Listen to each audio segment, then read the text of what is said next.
Messieurs, dames, bonjour et bienvenue dans votre bimensuel Le Bon Citoyen, l'émission de UKTV qui traite des questions relatives à la citoyenneté, une émission à visée informative à l'endroit de la communauté universitaire et de tout autre citoyen d'ici et d'ailleurs.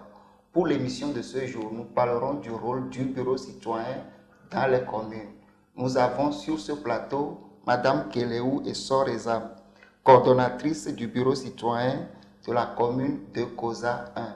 Madame, bonjour. Bonjour. Comment vous vous portez? Je vais bien. Merci d'avoir répondu à notre appel. C'est plutôt moi. Alors, nous sommes là pour parler ce matin du rôle du bureau citoyen dans les communes. Alors, le concept du bureau du citoyen paraît un peu nouveau pour le Togolais lambda. Est-ce que vous pouvez nous dire ce que c'est? Ok, merci monsieur. Le bureau du citoyen, c'est une institution locale du contrôle citoyen de l'action publique. Le bureau du citoyen, comme le nom l'indique, c'est un bureau, un endroit où tout citoyen peut s'y rendre pour exprimer ses plaintes, ses besoins, ses suggestions, ses préoccupations qui pourront être transmis à l'exécutif communal en vue d'éventuelles approches de solutions. En effet, c'est la loi portant sur la décentralisation qui, en son article 17, prévoit la mise en place des bureaux du citoyen dans toutes les communes pour servir d'interface entre les populations et l'exécutif communal. Ok, merci beaucoup. Alors, vous avez parlé de la possibilité désormais pour le citoyen d'aller porter ses plaintes, etc. De quelles plaintes? Qu'est-ce que le bureau et le citoyen ordinaire qui se rend dans le bureau du citoyen est censé aller dire là-bas? Ok. Comme plainte au bureau du citoyen, le citoyen peut apporter des plaintes d'ordre développement. Ok. Des plaintes d'ordre développement. Des plaintes relatives aux nuisances sonores, à l'insalubrité. Donc, ça veut dire que si mon quartier est sale, par exemple, je peux aller attirer l'attention de la commune sur ma localité. Si, par exemple, quelqu'un a créé un bar ou bien ouvert un bar à côté, il fait trop de bruit, je peux aller me plaindre. Effectivement. Alors, est-ce que cela ne ressemble pas à une sorte d'espionnage du citoyen par le citoyen? Non, en fait, ce n'est pas un espionnage du citoyen par le citoyen. Nous visons purement le développement. Comme le dira le juriste, la liberté de l'un s'arrête là où commence celle de l'autre. Et il faudrait que, comme l'exemple que vous venez de prendre tout à l'heure, lorsque quelqu'un crée son bar, qu'il comprenne qu'au même moment où lui est en train de faire une activité génératrice de revenus, ça ne doit pas empêcher son voisin de se reposer. Donc, c'est des plaintes de ce genre qui pourront être enregistrées au bureau du citoyen. D'accord. Là, nous rappelons que ce sont des exemples de ce que le citoyen peut aller dire au bureau du citoyen. Alors, ce bureau du citoyen, est-ce qu'on le retrouve dans toutes les communes du Togo? Malheureusement, pas encore. Pas encore. Les bureaux du citoyen ont été mis en place dans 6 communes. Qui sont des communes pilotes? Qui sont des communes pilotes partenaires de la GIZ Prodégol, Programme de décentralisation et gouvernance locale. Il faut souligner que au début de sa première phase, la GIZ a aidé premièrement 3 communes, à savoir Tchévier 1, Palimé 1 et Tchaoudjo 1, à mettre en place leur bureau du citoyen. C'est après les 3 communes pilotes que sont arrivées Koza 1, Tone 1 et Ogou 1. Donc actuellement dans notre pays, ce sont les 6 communes pilotes partenaires de Prodégol GIZ qui ont pu mettre en place leur bureau du citoyen. Mais comme je l'avais dit précédemment, c'est en effet la loi portant sur la décentralisation qui prévoit la mise en place des bureaux du citoyen dans toutes les communes. Donc, la GIZ a pris le pas, mais espérons que le bureau du citoyen pourra être mis en place dans les 117 communes de notre pays. Oui, je crois que c'est une très belle chose, mais autre chose est d'avoir des outils, autre chose est d'être sûr que les citoyens sont ont la connaissance de l'existence de cet outil. Est-ce que vous êtes sûr aujourd'hui, dans la commune COSA 1, que les citoyens sont au courant de l'existence de cette structure? Oui, oui, les citoyens sont au courant de l'existence du bureau du citoyen et beaucoup s'en servent, beaucoup viennent déposer leurs plaintes, leurs besoins, leurs suggestions, quoique ce n'est pas encore ce qu'il faut. Mais le bureau du citoyen commence déjà par être un outil utilisé par beaucoup de citoyens. Et nous avons fait d'énormes séances de sensibilisation dans les quartiers avant que la pandémie ne fasse irruption. Nous avons fait d'énormes séances de sensibilisation dans les quartiers pour porter l'information à tous les citoyens, pour qu'ils apprennent que dorénavant, le citoyen peut saisir l'élu local à travers le bureau du citoyen. Nous avons aussi fait des émissions radio, ce que nous continuons de faire malgré la pandémie, pour que les auditeurs puissent comprendre, puissent connaître, puissent s'approprier de cet outil indispensable du contrôle citoyen de l'action publique. Okay. Alors, à ce jour, lorsque nous prenons la commune COSA 1, par exemple, est-ce que la mairie, par exemple, nous rappelons que le bureau du citoyen est une structure des communes, c'est ça, non? Alors, est-ce que la mairie est intervenue dans les milieux, dans certains quartiers, par exemple, pour résoudre les problèmes, pour porter satisfaction, apporter des satisfactions aux doléances des citoyens qui sont venus se plaindre chez vous? Oui, oui, oui, oui. Je crois qu'il y a des rapports mensuels qui sont déposés au bureau du maire. Et il y a des préoccupations, des besoins qui sont urgents.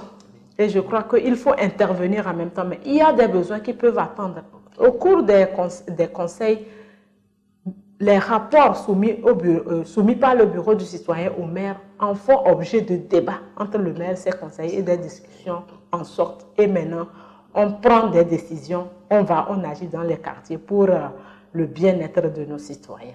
Okay. Alors, si par exemple ceux qui nous suivent et qui sont précisément dans la COSA 1, qui ne connaissent pas la localisation du bureau du citoyen, s'ils veulent s'adresser à vous, comment est-ce qu'ils doivent faire? Le bureau du citoyen de la commune de COSA 1 a son local à la maison des jeunes de Kara. Okay. Et comme vous venez de le dire, ce ne sont pas seulement les besoins, les plaintes qu'on exprime au bureau du citoyen. On peut exprimer ses suggestions. On peut venir partager certaines expériences qu'on a acquises ailleurs, au-delà de nos frontières, qu'on juge utiles, qui pourront maintenant servir au développement de notre commune en tant que bons citoyens. Maintenant, vous savez, on ne va pas s'en cacher, le problème de nous les citoyens togolais, c'est la peur d'aller voir par exemple une structure qui est attachée à l'État. Est-ce qu'aujourd'hui vous pouvez rassurer les citoyens qu'en venant, il n'y aura pas une interprétation politique derrière leurs propos pour les rassurer? Parce que ça peut créer la peur et empêcher certains de venir vers vous. Vous pouvez les rassurer, ils peuvent vous faire confiance. Oui, oui. Je crois que vous avez pleinement raison, mais pour plus de crédibilité, pour permettre vraiment d'arriver à notre objectif commun, quel est le développement que nous visons, je crois que si un citoyen lambda trouve qu'on garde l'anonymat en exprimant sa plainte, il n'y a pas de souci. Ah là, c'est parfait. Il peut même le faire dans l'anonymat. Il peut même le faire dans l'anonymat. Il peut appeler. Lorsque nous ferons les forats dans les quartiers, on donne le numéro de la coordonnatrice du bureau du citoyen. Et vous pouvez le rappeler aux téléspectateurs? Oui, oui. Je suis sur le 93 45 42 25. Et par mail, c'est le bdccosa1@gmail.com. Tout cela collé en minuscule, bien sûr. Oui, bdccosa1@gmail.com. Alors, quelles sont vos attentes aujourd'hui dans le sens de peut-être l'amélioration de vos prestations en tant que coordonnatrice du bureau du citoyen? Quelles sont vos attentes vis-à-vis, par exemple, de l'autorité politique, du maire et peut-être du citoyen également, des citoyens que nous sommes? Ok, je commence par les citoyens. Oui. Mes attentes vis-à-vis des citoyens seraient que vraiment qu'il y ait plus de civisme et de citoyenneté dans tout ce que nous faisons. Je pense que jusqu'ici, ce n'est pas encore ça, comme je l'avais dit précédemment.